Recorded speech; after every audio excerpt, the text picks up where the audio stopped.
திரைப்படம் ஒரு கலையை வந்து இந்த அளவுக்கு ஒரு அழுத்தத்தை கொடுக்கறது, இது ஒரு அரசியல் ரீதியாக நீங்கள் கொடுக்குற அழுத்தம் வந்து தப்பான முன்னுதாரணத்தில் போய் நிற்கும். இதற்கு 2 நாளைக்கு முன்னாடி நடந்த செயல் வீரர்கள் கூட்டத்தில் கூட தன்னுடைய ஜனநாயக பிரச்சனை எதையுமே வந்து விஜய் சொல்லலை. அப்போ அது தன்னுடைய தனிப்பட்ட பிரச்சனை, அரசியல் தனின்றதை பிரித்து பார்த்து அவர் வந்து அதில் செயல்படும் போது இதை வந்து இன்னைக்கு விஜய்க்குள்ள பிரச்சனையாக நீங்கள் நினச்சிங்கன்னா நாளைக்கு எல்லாருக்குமே இது வந்து நடக்கும். அது வந்து இதுக்குள்ள விஜய்க்கு ஆதாயம் இருக்குது, படம் வெளியாகாதனால விஜய்க்கும் ஆதாயம் இருக்குது, பாஜகவுக்கும் ஆதாயம் இருக்குது. இதை வச்சு ஒரு அரசியல் ப்ரொபகண்டாவாக இந்த படத்தை யூஸ் பண்ணுறாங்கன்ற இடம் இருக்கு இல்லையா, இந்த இடத்துனால உங்கள் 2 பேருக்குமே பலன் இருக்குது. இது யாரை பாதிக்க போகுதுன்னா நாளைக்கு கலைஞர்களை பாதிக்க போகுது. நான் வந்து இப்போ நாளைக்கு வந்து நம்ம யோசிக்கும் போதே என்ன யோசிப்போம், அப்போ மத ரீதியான எந்த காட்சியும் சினிமாக்குள்ளே வைக்கக்கூடாது. விஜய்க்கே இவ்வளோ பிரச்சனை வருதுன்னா நாளைக்கு ஒரு சின்ன படம், இப்போ விஜய்க்காக நீங்கள் இவ்வளோ தூரம் குரல் கொடுக்குறீங்க, நாளைக்கு ஒரு சின்ன படத்தில் இதை வச்சு இவ்வளோ பெரிய பிரச்சனை ஆச்சுன்னா நீங்கள் வந்து பேசுவீங்களா? விஜய்க்கு வந்து அரசியல் அழுத்தம்னு சொல்றீங்க. அப்படி அரசியல் அழுத்தம் இருந்தால் அவருக்கே விசில் சின்னம் வந்து உடனடியாக வந்து தேர்தல் ஆணையம் வந்து நீங்கள் எல்லாம் பேசுகிறது வந்து மத்திய அரசுடைய கட்டுப்பாட்டில் இருக்கு. அதான் அந்த ஆட்டோக்கார தம்பி கொஞ்ச நேரம் என்ன செய்வாப்புல, அப்படியே பாப்பாப்புல, ஐயா கஞ்சி பாவு ரொம்ப கஷ்டப்படுறான், அந்த முதல்ல அந்த மீட்டரை கழட்டி விற்போம் அப்படின்னு தீன்பத்திரி தின் தான் இது எல்லாமே நடந்து ஒரு டவுனாக இருக்கும்போது கொண்டு வந்து விசில கொடுத்தாச்சு. ஒரு சைடில் வந்து நீ பேச்சுவார்த்தை பண்ணிட்டு உனக்கு வந்து வியாபாரம் நடக்கலைன்னு சொல்ல உடனே வந்து நீ ஊழல்வாதி கட்சி அப்படின்னு சொல்லிட்டு பேசுறதுல என்ன அர்த்தம் இருக்கு? தலைமுறை தலைமுறையாக ஒரே கட்சிக்கு ஓட்டு போடுறது, அதாவது வந்து இங்கிருந்து இங்கிட்டு தாவி அங்கிட்டு இருந்து அங்கிட்டு தாவுறது வந்து அது அரசியல் ராஜதந்திரம் சூத்திரம்னு சொல்லி பழகிறது. இது கேவலமே இல்லைன்ற மனநிலைக்குள்ள நம்ம வந்துட்டோம். கட்சி தாவல் சட்டம் வந்து கட்சி தாவல் சட்டம் போட்ட கட்சிக்குள்ள இருந்தே பல பேர் தவிர்க்கான். அரசியல்ன்றது தூய்மையான சமூக பணி. அதை சட்டத்தின் அடிப்படையில் உங்களை கட்டுப்படுத்தக்கூடாது, மனசாட்சின்ற ஒரு அடிப்படையில் நீங்க கட்டுப்பட்டு வாழணும். எப்படி சொல்றாரு, நாங்க வந்து எந்த ஒரு பிரதிபலமும் இல்லாமல் ஊழல் இல்லாமல் ஆட்சியை நம்ம கொண்டு வரோம், ஆனால் இவர் மட்டும் வந்து பிளாக்ல வந்து டிக்கெட் விற்பாரு. நீ எஸ்ஆர்ஐயில் வந்து ஒரு வேலையை நீ பார்க்கல, யாராவது ஒரு கட்சிக்காரர் வந்து நின்றுப்பானா? வரல. இவர் அபார நம்பிக்கை, நம்ம வந்த உடனே வந்து முதலமைச்சர் ஆயிடலாம், சேர்ல உட்காந்துடலாம். யாருங்க ஓட்டு போடுவாங்க சொல்லுங்க? விஜய்க்கு யார் ஓட்டு போடுவாங்க? அந்த ரசிகர் கூட்டத்தை தவிர வேற யாருன்னா பொதுமக்கள் எல்லாமே வந்து விஜய்க்கு போட்டுருவாங்களா? மக்களோட மக்கள் வரணுங்க. ஏசி ரூம்ல உட்காந்து அரசியல் பண்ணா முதலமைச்சர் ஆயிடுவாரா? நான் கேட்கிறேன்.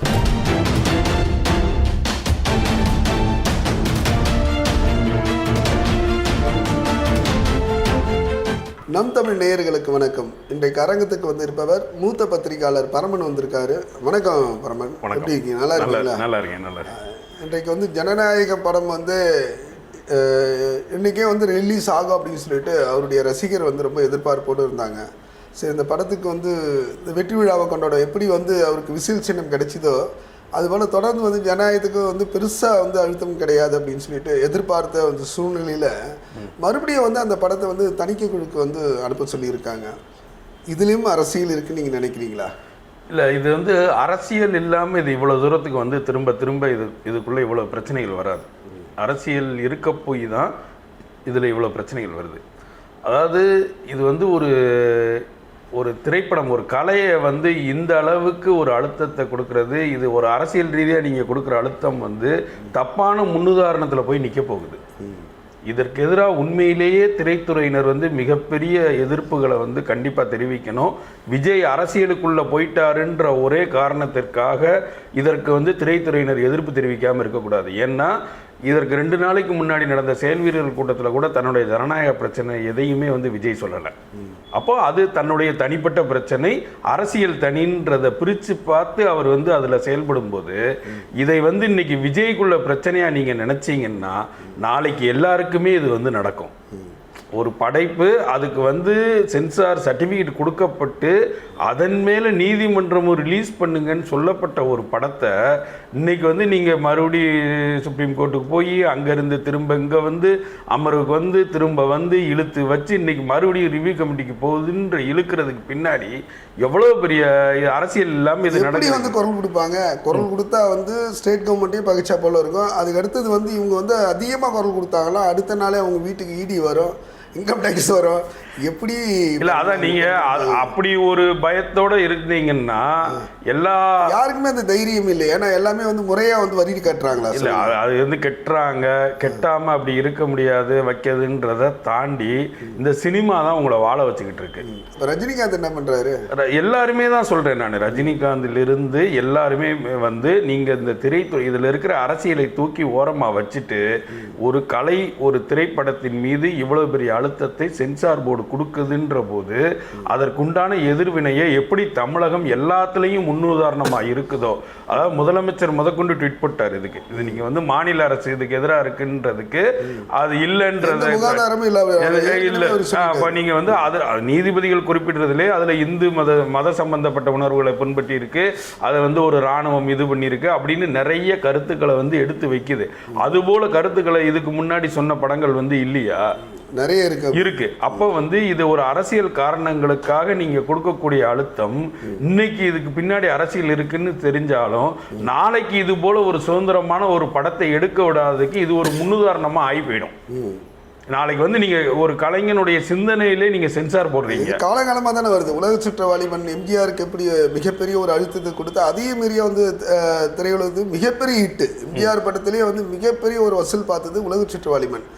அந்த ரேஞ்சு கூட வந்து அப்படி இருந்த ஒரு போல்டான அந்த போல்ட்னஸ் இவர்கிட்ட இல்லைன்னு தானே சொல்ல முடியும். இல்லை இவருக்கு போல்ட்னஸ் இருக்கு, இல்லை இதை பற்றி இவர் வெளியே பேசுகிறாரு பேசலை அப்படின்றத தாண்டி நீங்கள் வந்து இதை கலை மீதான தொடுக்கப்பட்ட போராக பார்க்கணும். அவங்க வந்து எல்லாத்துக்குள்ளேயும் அரசியல் புகுந்து புகுந்து எல்லாத்தையும் நாசக்காடாக்கி கடைசி இப்போ நீங்கள் இது என்னன்னா ஒரு சென்சார் போர்டையும் ஒரு கோர்ட்டையும் வந்து எவ்வளோ ஒரு கேலிக்குரியதாக ஒரு திரைப்படத்துக்காக மாற்றி வச்சுருக்கீங்கன்றதை பாருங்கள். உங்கள் அரசியலுக்காக நீங்கள் வந்து என்னன்னா ஒரு ரெகுலர் நடைமுறையவே மாற்றி அதை வேற ஒன்றுக்குள்ளே கொண்டு போய் நிப்பாட்டுறீங்க. ஜனநாயகன் படம் வந்து உடனே ஒரு முதலமைச்சர் ஆகிடுவார். இவர் முதலமைச்சர் அந்த படத்தை பார்த்து எல்லாம் ஓட்டு போட்டுருவாங்க. இவர் முதலமைச்சர் ஆகிறாரு, இவருக்கு வந்து இது பயன்படலன்றத இதுக்குள்ள இருக்கிற அரசியலை தூக்கி வெளியே வச்சுட்டு இதை ஒரு படைப்பா பாருங்கன்னு தான் சொல்றேன் நான். இதை அது வந்து இதுக்குள்ள விஜய்க்கு ஆதாயம் இருக்கு, படம் வெளியாகாதனால விஜய்க்கும் ஆதாயம் இருக்கு, பாஜகவுக்கும் ஆதாயம் இருக்கு. இதை வச்சு ஒரு அரசியல் பிரபகண்டாவா இந்த படத்தை யூஸ் பண்றாங்கன்ற இடம் இருக்கு இல்லையா, இந்த இடத்தினால உங்க 2 பேருக்குமே பலன் இருக்கு. இது யாரை பாதிக்க போகுதுன்னா நாளை கலைஞர்களை பாதிக்க போகுது. நான் வந்து இப்போ நீ நாளைக்கு வந்து நம்ம யோசிக்கும் போது என்ன யோசிப்போம், அப்போ மத ரீதியான எந்த காட்சியும் சினிமாக்குள்ள வைக்கக்கூடாது. விஜய்க்கே இவ்வளோ பிரச்சனை வருதுன்னா நாளைக்கு ஒரு சின்ன படம், இப்போ விஜய்க்காக நீங்கள் இவ்வளோ தூரம் குரல் கொடுக்குறீங்க, நாளைக்கு ஒரு சின்ன படத்தில் இதை வச்சு இவ்வளோ பெரிய பிரச்சனை ஆச்சுன்னா நீங்கள் வந்து பேசுவீங்களா? பேச மாட்டீங்க. அது ரொம்ப வந்து ஒரு கோட் ஆஃப் இதாக ஆகிடும். அதுதான் வரமுறை கோடு, இந்த கோட்டு கீழே எடுங்கன்ற மாதிரி ஒரு ரூல் ஆயிரும். அவ்வளோ பெரிய ரவுடி அவராலே இதை செய்ய முடியல, நம்மெல்லாம் ஏமாத்திரம் பான்ற எண்ணம் வந்துரும்ல. நாளைக்கு படம் தயாரிக்கிற தயாரிப்பாளர்கள் இருந்து எல்லாருமே அப்போ வந்து அரசியலே பேசக்கூடாது படத்துக்குள்ள. அரசியல் சொல்றீங்க, இது வந்து விஜய்க்கு வந்து அரசியல் அழுத்தம்னு சொல்றீங்க. அப்படி அரசியல் அழுத்தம் இருந்தா அவருக்கே விசில் சின்னம் வந்து உடனடியாக வந்து தேர்தல் ஆணையம் வந்து எல்லாம் நீங்கள் எல்லாம் பேசக்கூடியது வந்து மத்திய அரசுடைய கட்டுப்பாட்டில் இருக்குது. அதனால் வந்து அப்படின்னு சொல்லிட்டு எதிர்கட்சியில் குற்றம் சொல்லக்கூடிய அந்த சூழ்நிலையில் உடனடியாக வந்து அவர் எதிர்பார்த்த சின்னமான விசில் சின்னத்தை வந்து ஒதுக்கியிருக்கலாம். இதை எப்படி நம்ம பார்க்கலாம்? அதான் அந்த ஆட்டோக்கார தம்பி கொஞ்சம் நேரம் என்ன செய்வாப்புல, அப்படியே பாப்பாப்புல, ஐயா கஞ்சி பாவு ரொம்ப கஷ்டப்படுறான், அந்த முதல்ல அந்த மீட்டரை கழட்டி வைப்போம் அப்படின்னு தீன்பத்திரி தின் தான் இது. அதாவது வந்து சிபிஐ விசாரணைக்கு போனார், அதுக்கப்புறம் ஜனநாயகம் பிரச்சனையாச்சு, இது எல்லாமே நடந்து ஒரு டவுன் ஆகியிருக்கும்போது கொண்டு வந்து விசிலை கொடுத்தாச்சு. விசில கொடுத்து ஊதுங்கன்னு சொல்லியாச்சு. அந்த விசில் சின்ன ஒதுக்குனாங்க. ஆனால் அவருக்கு வந்து அதாவது வந்து பேசக்கூடிய அத்தனை பேருமே சரி, புதுக்கோட்டையில் பார்த்தீங்கன்னா வந்து கொஞ்ச நேரம் தான் விசில் எழுதப்படும்னு சொல்லிட்டு முன்னாள் அமைச்சர் விஜயபாஸ்கர் சொல்கிறார். கேடி இவர் நம்ம ராஜேந்திர பாலாஜி என்ன சொல்கிறாருன்னா அதில் வந்து விசில் சத்தெல்லாம் வந்து எதுவுமே வந்து கேட்காது அப்படின்னு சொல்லிட்டு அவரும் செல்லூர் ராஜிலேருந்து எல்லாமே வந்து விசிலை தான் வந்து கையில் எடுத்திருக்காங்க. அது ஒரு படி மேலே போயிட்டாருன்னா வீட்டுக்கு போயிட்டு கணக்கு எடுத்தாரான்னு கூட கேட்டுட்டாங்க. ஸோ வந்து இந்த அரசியல் களத்தில் வந்து இதுவரையும் இல்லாத ஒரு மாற்றம் அப்படின்னு பார்க்கும்போதுன்னா விஜயுடைய அந்த கூட்டத்தெல்லாம் நீங்கள் நிறைய பார்த்துருப்பீங்க. ஆனால் நேரடியாக தாக்குதல் என்பது அதிமுகவை வந்து தாக்குறதான ஒரு சூழ்நிலை, ஊழல் கட்சி, அடிமை கட்சி அப்படியெல்லாம் வந்து பேசியிருக்காரு. இது வந்து அவர் எதிர்வினை வரும் அப்படின்னு சொல்லிட்டு, ஏன்னா ஸ்டேட் கவர்மெண்ட்டையும் பகிச்சிக்கிட்டாரு, சென்ட்ரல் கவர்மெண்ட்டையும் பகிச்சிக்கிட்டாரு, பிரதான எதிர்கட்சியும் பகிச்சிட்டு அவர் எப்படி அரசியல் அவர் தாக்கு பிடிக்க முடியும்? அதாவது ரொம்ப நீங்கள் சொன்னீங்க, அதாவது எல்லாத்தையுமே விமர்சனம் பண்ணுறாங்க விஜயோடதுன்றது. போய் சேர்க்கிற முடியாதவங்களுக்கு கூட இவங்க தான் பேசி பேசி எல்லாத்தையும் விஜயை கொண்டு போய் சேர்த்துடுறாங்க இல்லையா? இப்போ நீங்கள் திடீர்னு அதிமுக தாவேக்காவை அட்டாக் பண்ணுது, தாவேக்கா அதிமுகவை ஏன் அட்டாக் பண்ணுதுன்னு தானே கேட்குறீங்க. அதாவது வந்து இவ்வளவு நாள் வரைக்கும் அதிமுக சும்மா தான் இருந்தது.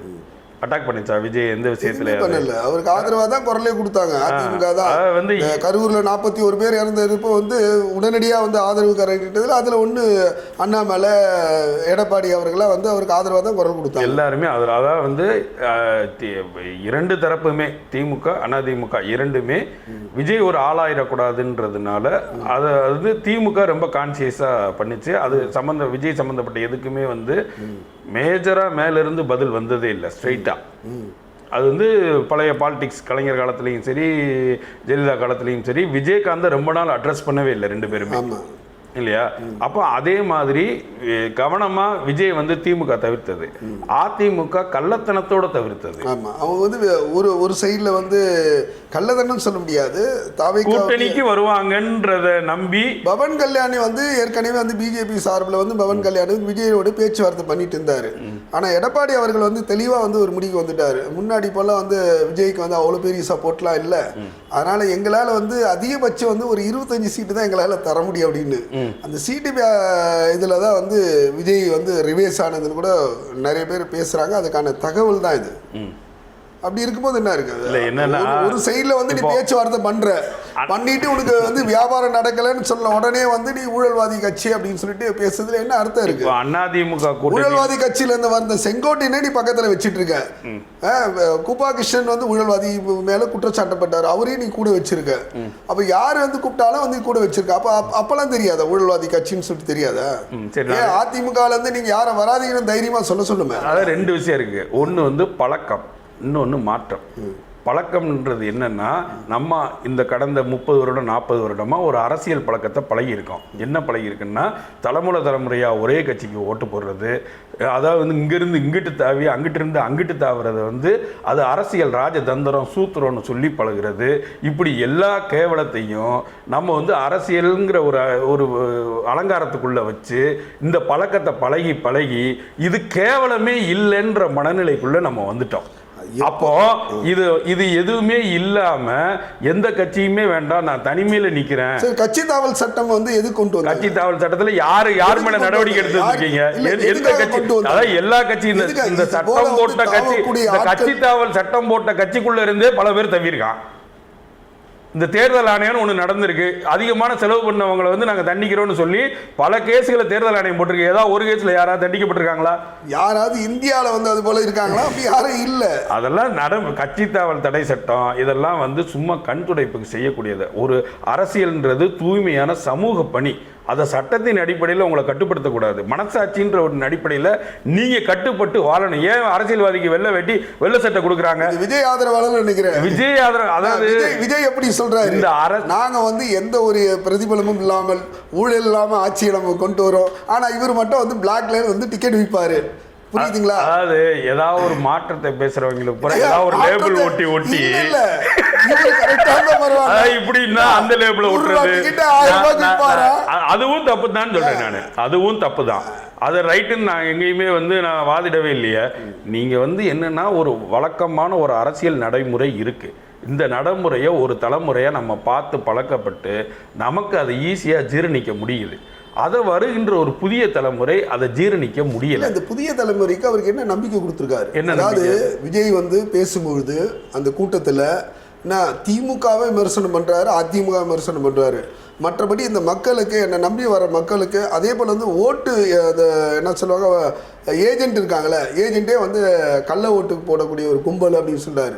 நீ எஸ்ஆர்ஐயில் வந்து ஒரு வேலையை நீ பார்க்கல, யாராவது ஒரு கட்சிக்காரை வந்து நின்றுருப்பானா? வரல.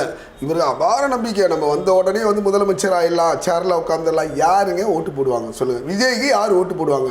அந்த ரசிகர் கூட்டத்தை தவிர வேறு யாருன்னா பொதுமக்கள் திமுகவில் இருக்கிற வந்து அணி மாறி போடுவாங்க, இல்லை அதிமுகவில் இருக்கிற அணி மாறி போடல, இல்லை வயதானவர்கள் யாருன்னா போடுவாங்களா, ஏன் அஜித் ரசிகர் வந்து யாருன்னா வந்து விஜய்க்கு போட்டுருவானா, இல்லை பல்வேறு கட்சியில் பல ரசிகர் இருக்காங்க எல்லாமே வந்து விஜய்க்கு போட்டுருவாங்களா?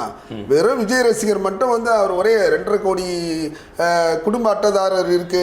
ஒவ்வொரு நாளும் அவர் கொடுக்கக்கூடிய என்னென்னா மக்களோட மக்கள் வரணுங்க. மக்களுக்கு வந்து போராட்டம் பண்ணோம். எத்தனையோ பேர் வந்து தூய்மை பணியாளர்லேருந்து சரி, ஆசிரியர் போராட்டத்துலேருந்து சரி, பல பிரச்சனைகள் இருந்தது.